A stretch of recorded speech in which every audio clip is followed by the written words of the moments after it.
Romane, thank you so much for the time to chat with you. I really appreciate it. With pleasure. Sure. Um, the worst ones is one of the best ones. It's such a wonderful film. Thank you so much for sharing it with me. I was wondering where the film came from. Alors, avec Lise, on s'est rencontrés sur le casting d'un film, donc on faisait du casting sauvage. On était à la recherche d'enfants pour jouer dans un film et on a été envoyés toutes les 2 dans le nord de la France, et c'est là qu'on a fait la rencontre de 2 enfants qui nous ont énormément inspirés et on a voulu raconter, cette histoire, ces questionnements autour, de cette pratique qu'est le casting sauvage, qui est une pratique un petit peu particulière parce qu'on va à la recherche d'enfants qui ont rien demandé et à qui on propose comme ça une expérience un peu inédite qui peut laisser des traces, au final. Et on a fait, Chasse royale, ce court métrage et qui a eu un super beau voyage, critique en festival et on a gagné, la quinzaine à Cannes et en fait, on a tout de suite eu très envie de prolonger tous ces questionnements en y rajoutant, toute la dimension, rencontre, celle de la rencontre entre le monde du cinéma et ses enfants et donc en allant, jusqu'à, montrer, le tournage, du film là où le court métrage s'arrêtait, au casting. So the two of us met when we were casting a film, and we were working with street casting. So we were looking for young kids that were meant to play in a feature film. And both of us were sent up in the north of France, and that's where we met two kids who were a great inspiration for us. And so we decided to talk about the story, and we wanted to talk about all the questions that we had over this practice, the practice of street casting, which is a little bit out of the ordinary because you're looking for kids who had not not volunteered to be on a film, and it becomes for them an out of the ordinary experience, and it can leave traces, it can have a big impact on them. And then after that, we ended up, as a result of this, making a short called Chasse Royale. And it was quite successful. It did the festival circuit, and we actually won La Quinzaine in Cannes. And after that experience, we decided that we wanted to prolong our analysis of all these questions, adding all the dimension of the meeting between the world of cinema and those kids. And we wanted to shoot this feature film, which is an extension of the short that we'd already made, which stopped at the casting stage. It's an incredible story, and really blurs the line between reality and fiction.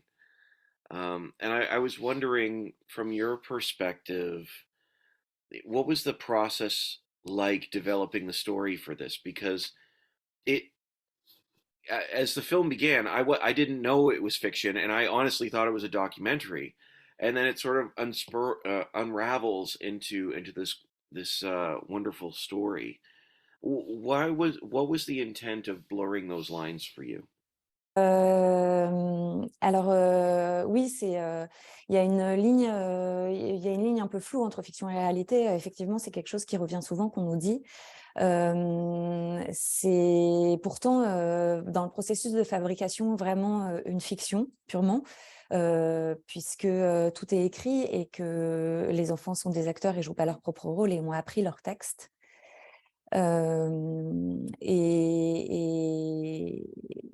Et voilà, et en fait, le film tel qu'il est aujourd'hui, il ressemble vraiment ligne pour ligne et mot pour mot au scénario tel qu'on l'avait écrit. Mais c'est vrai que pour écrire ce film, on s'est beaucoup inspiré du réel puisqu'on a fait une immersion très longue et on a rencontré des centaines d'enfants pour pouvoir écrire l'histoire et construire les personnages. Donc c'est un scénario qui est très imprégné du réel, mais qui, dans la façon d'avoir été fabriqué, est vraiment purement une fiction. Yes, it's true that there's a blurry line between fiction and reality. It's something that people tell us all the time in terms of the way our process in writing this. Well, it was meant as being purely fiction. Everything is written, and the kids are actors, and they play a role, and they learn their lines. And actually, the film, the way it looks now, it is line by line, word by word, identical to the script, the way we wrote it.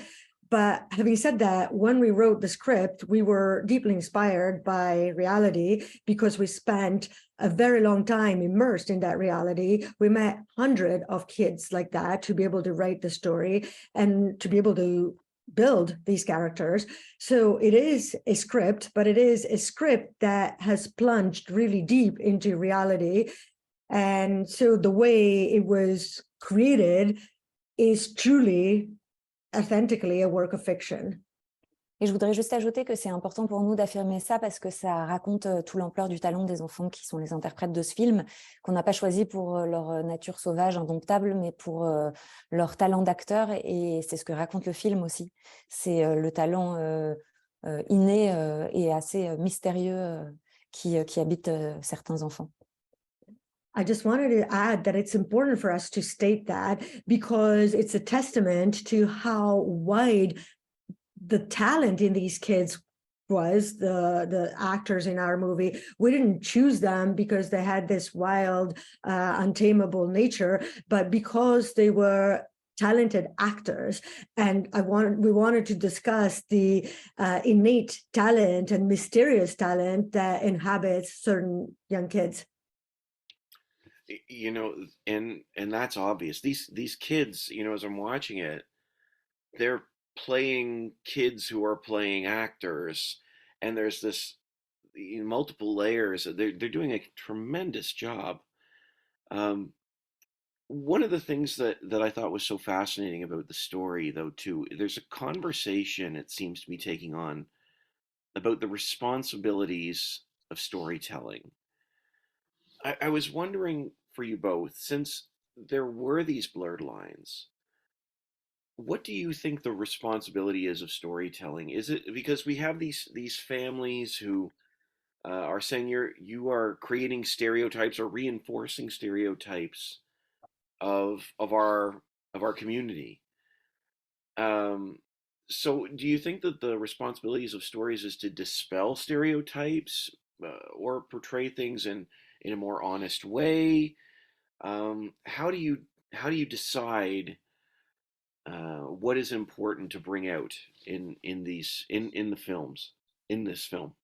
C'est effectivement ce que questionne une des séquences du film, qui est la séquence du bar avec les acteurs sociaux du quartier. Nous, on voulait raconter que les intérêts étaient divergents à un endroit, c'est-à-dire que il y a deux choses. Il y a le quartier, les habitants du quartier qui en ont marre que la représentation qui soit faite de leur quartier soit toujours liée à des violences, de la drogue, des deals, de l'alcoolisme, voilà, et qu'en fait c'est un quartier qu'ils aiment et donc ils en ont marre de la façon dont on représente ce quartier. Et puis il y a les acteurs sociaux qui font un travail quotidien, qui travaillent d'arrache-pied pour essayer de créer une certaine mixité sociale dans les quartiers pour justement favoriser, faire venir des gens plus riches dans ces quartiers pauvres pour créer de la mixité. Et c'est vrai que nous, on est artiste, on crée un film et nous, notre but, c'est de mettre en lumière ce qu'on a vu, ce qui est réel, ce qui existe. Et c'est notre arme à nous. Donc, effectivement, la question, elle se pose. Ce qu'on veut dire dans le film, c'est que les deux paroles ont lieu d'être, les deux paroles sont justes. C'est simplement que la façon de faire et les intérêts sont pas logés au même endroit. Et nous, on croit qu'un film peut être une arme politique forte, et donc c'est pour ça qu'on en fait, mais on comprend aussi l'autre parole.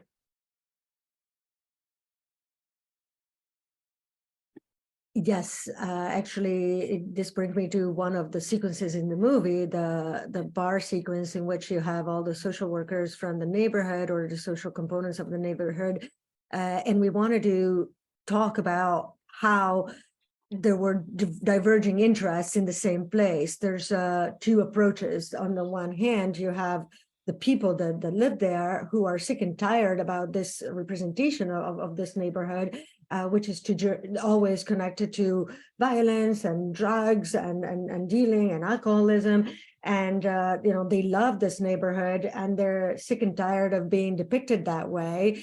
And then there's social workers that work so hard day by day to change this view and to try to create diversity, social diversity in the neighborhood. And they want to create conditions so that the neighborhood can attract wealthier people, so that those poor neighborhoods can become more diverse and life can be better there.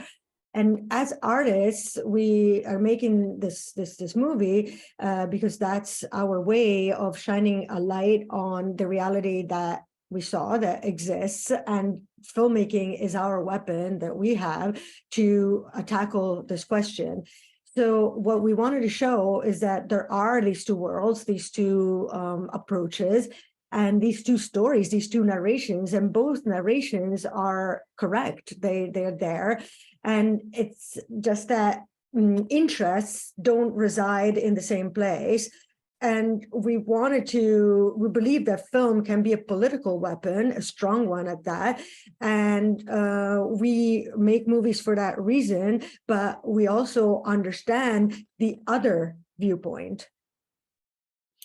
Yeah, it was fascinating to me because this may be the first time that I'd considered it from that perspective. The idea of sharing stories, of authentic stories of a neighborhood, can also, cause that neighborhood to be viewed strictly through those eyes and those lenses. And I'd never considered that before. It was a wonderful point. I'm just wondering for you both. I know we're running out of time, and I'm so thankful for the chance to chat. What is it that you hope people take away from the worst ones? Le titre dit beaucoup, puisque ce qui nous importait dans le fait de parler de ces pires, c'est un petit trait d'humour sur cette chose récurrente dans le casting sauvage, qui est que on est toujours plus intéressé par les enfants les plus difficiles, les plus insaisissables, et ceux considérés comme étant les pires de leur quartier ou de leur collège, de leur école, tout ça.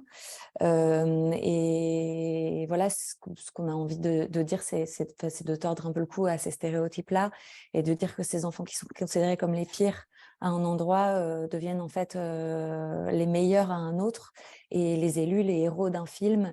Et c'est un hommage à leur talent, leur humour, leur sensibilité, leur intelligence, qu'on a envie de leur rendre à travers ce film.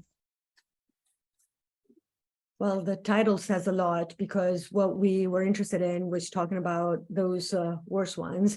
There's a little bit of a joke about that, because in casting, we always go over that in terms of street casting. We always say that we're more interested in the most complicated kids, the hardest to tame, and the ones that are considered to be the worst of the worst in their own neighborhood or in their own school. So what we wanted to do was sort of play with the stereotype and bend it a little, and we wanted to say that these kids that are often considered as the worst ones in one place end up becoming the best ones in another places, and they are elected as the heroes of the movie. And this is a tribute to their talent, to their humor, to their sensitivity. So we wanted to pay homage to them through this movie. I really appreciate your time. Thank you so much for your openness and honesty, and thank you for sharing with me today. Thank you. With pleasure. Thank you very much. Thanks so much. Have a great day. Bye. You too.